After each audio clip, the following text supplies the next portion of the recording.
Hello everyone and welcome back to Chaos Creations. Well, would you like a wet palette that is infinite, will cost you not much at all really, and you can have a lot of fun with? Then you have come to the right place. This is PinkyCell. This cost me Australian, about 40 odd dollars, and I used maybe about 10% of it. So if you get a group of guys, you might be able to get it quite cheaply and go from there. Now, PinkyCell is a fast-acting silicone. It takes about 30 minutes to completely harden. And I've decided to play mad scientist today because I like to do crazy stuff. So my wet palette that I've got, the sponge underneath was getting really bad, and the papers on top, while nice and so forth, I was running low on them, and I thought, oh, I'm going to buy more. And because I'm in the remotest city in the world, it takes about 2-3 weeks to get to me sometimes. Now, especially around Christmas time, it's going to take even longer because, Christmas, everything slows down. So I thought, well, what else can I do? And I remember those little popper things that people have been talking about on here for ages and how wonderful they are. And I've been looking around online and I can find them in AliExpress and so forth, but I wanted to find locally, keep your money local if possible. Couldn't find any. And then I thought, how about I just make one? So what I've done is I've 3D printed out a base. Now this is for a wet palette that I found on My Mini Factory, free of charge. All I had to do was download it and print it out. It took about 2.5 hours to print out at 0.2. And then I poured the PinkyCell into here. Now in each corner, I put a little bit of blue tack, and I'll show you why very shortly. So when you get this stuff, it pours in, it'll come out like a thick piece of like jelly. And then you just pop it in here, and because it was actually poured into where it's going to normally go, it fits very snugly in there, like that, all right? Now, the reason why it has the holes in there is if, whatever reason I need to get it out, I just take it out from a corner, and away I go. Now, realistically, I could have done just maybe one corner, but, just me being me. Now, you want this to have as very little air bubbles as possible, and I think I got one tiny air bubble at the top there. The rest of it is air bubble free.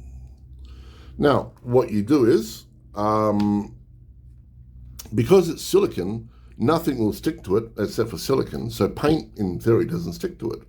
You can paint on it like crazy, and if it dries, you just take it out, roll it around a little bit, and the paint peels off.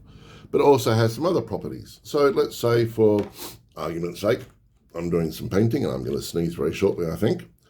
So I do some painting, and I'm just doing a bit of white for whatever reason, and there we go.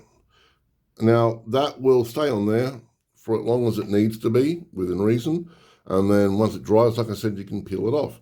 But, if you wanted to say, oh, well, I need a bit more water to it because I need to do whatever, pop it on there.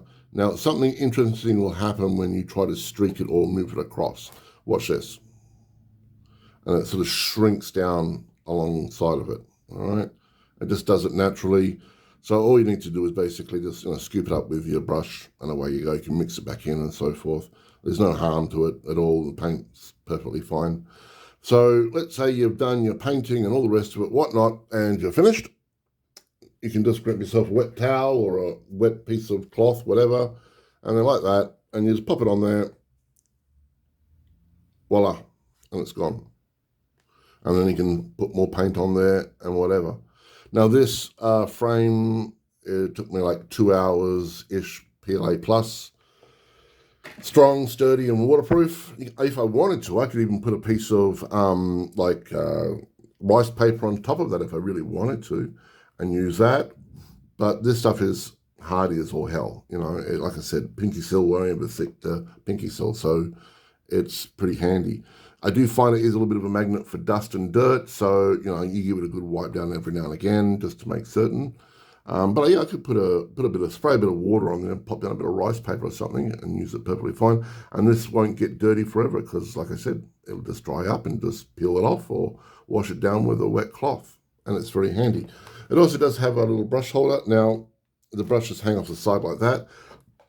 This I had to shorten down. It was originally 10% bigger, so it went from 100% down to 90% just so it could fit on the build plate comfortably.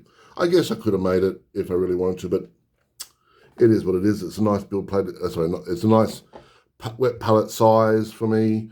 Yeah, and it's very usable. So in total, I think the amount of Pinky I used was about this much in total. So it's a half and half mix, and it spreads out quite evenly nice on there. So if you've got a group of mates and one of them has a 3D printer, print out a whole lot of these. Go halvesies or like 4 or 5, just put in like $10 each or something, 4 people, $10 each. And you can get yourself a nice little wet palette that will last pretty much forever. And you can use it again, and then just wipe away and off you go some more. Now, like I said, you can let it dry completely like it does in those poppers, and then just take it out and just roll it around a little bit, and just the paint will just peel off because nothing sticks to this. This is Chaos Creation in Mad Scientist mode, or created by Chaos Creations, whatever you want to call me. Just call me your friend, and like, subscribe. If you have any comments, just ask. This was from, if you're in Perth, Western Australia, a place called Kirkside in Osborne Park. But I'm sure you can find it at most hardware stores around the world. And it's pretty good. Okay, I'm going to log off. Everyone have a great day. This is Chaos. Please like and subscribe. And remember, love the game, love life. Chaos out.